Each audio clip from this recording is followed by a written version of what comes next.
श्री स्वामी समर्थ. अवधूत चिंतन श्री गुरुदेव दत्त. माझ्या प्रिय माता भगिनींनो, आज हा संदेश खास तुमच्यासाठी आहे. कारण घरातलं सुख, शांतता, समाधान हे सगळं ज्या हातात असतं ती म्हणजे स्त्री, ती म्हणजे तुम्ही. स्वामी म्हणतात, घर लहान असो वा मोठं, जर स्त्रीचं मन शांत नसेल तर त्या घरात देवही स्थिर राहत नाही. आज आपण अशा 3 सवयींबद्दल बोलणार आहोत, ज्या स्त्री नकळत करते आणि त्या हळूहळू घरातील सुख शोषून घेतात. मित्रांनो, मैत्रिणींनो, हा व्हिडिओ स्किप करू नका, कारण त्यात तुम्हीच चूक करता म्हणून देव तुमच्या घरात स्थिर नाही. हा संदेश दोष देण्यासाठी नाही, तर जाणीव करून देण्यासाठी आहे. सवय क्रमांक 1, ती म्हणजे सतत तक्रार करणे. मैत्रिणींनो, आई, बहीण, पत्नी, तू कधी स्वतःला विचार केलास का? मी इतकं करते पण मला कोणी समजत नाही.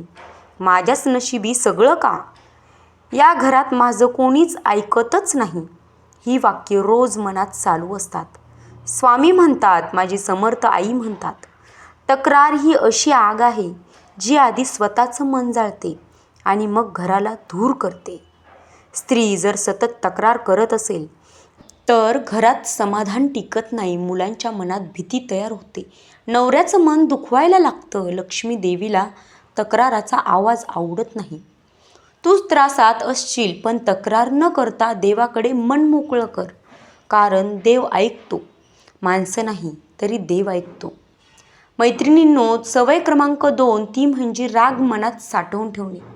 प्रत्येक स्त्रीला आपल्याला अशी सवय असते की राग मनात साठवून ठेवायचा. दिवसभर राग राग करत राहायचं. स्त्री फार काही बोलत नाही, पण ती सगळं मनात साठवते.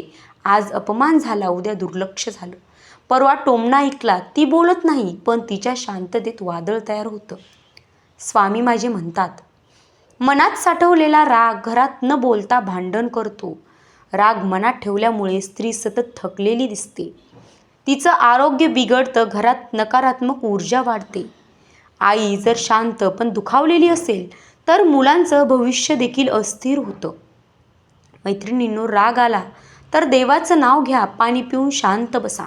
लगेच प्रतिक्रिया देऊ नकोस, कारण शांत स्त्रीच घर कधीही हरत नाही.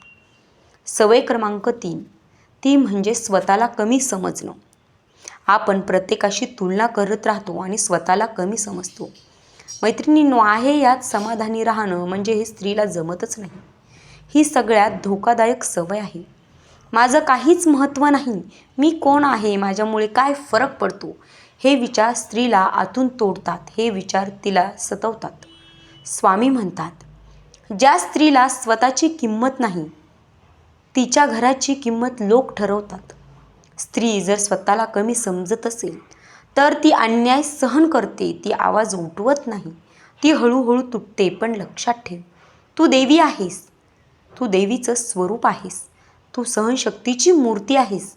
तुझ्या हातात घराचं भाग्य आहे. स्वतःचा सन्मान करायला शिक, कारण देवही त्या स्त्रीला साथ देतो जी स्वतःवर विश्वास ठेवते. मैत्रिणींनो, ह्या तिन्ही सवयी तुम्हाला असतील तर हा व्हिडिओ स्किप करू नका, कारण त्याबद्दल आपण उपाय सांगितला आहे.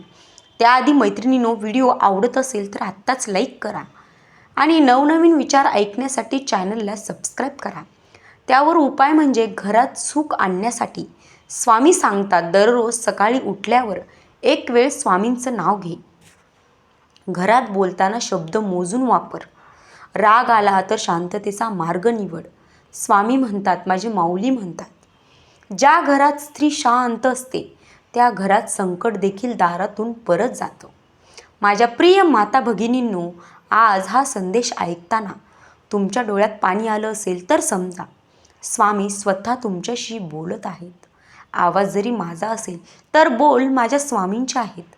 तुम्ही खूप सहन केलं आहे, कोणालाही न सांगता, कोणाकडूनही अपेक्षा न ठेवता, फक्त निभावत राहिलात.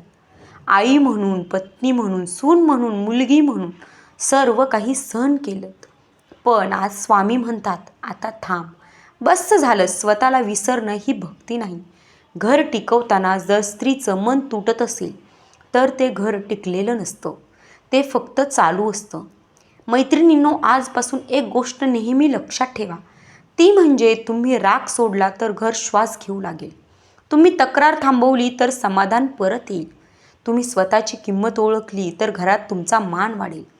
स्वामी म्हणतात, ज्या स्त्रीच्या डोळ्यात अश्रू असतात पण मनात मात्र श्रद्धा असते, तिच्या घरावर देव स्वतः पहारा देतो.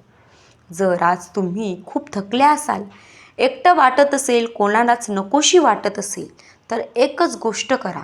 मैत्रिणींनो, आता शांतपणे डोळे बंद करा. स्वामींचं नाव घ्या आणि मनात म्हणा, स्वामी, आता तुम्ही सर्व काही सांभाळा. मग विश्वास ठेवा, तो क्षण तुमचं आयुष्य बदलायला सुरुवात करेल. हे मात्र नक्की आहे. मैत्रिणींनो, हा संदेश इथेच संपत नाही, कारण आजपासून तुमचं दुःख कमी होणार आहे.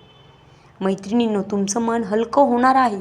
तुम्हाला शांतता मिळणार आहे. तुमचं मन अतिशय समाधानाने वावरणार आहे आणि तुमच्या घरात पुन्हा एकदा नव्याने हसू परत येणार आहे.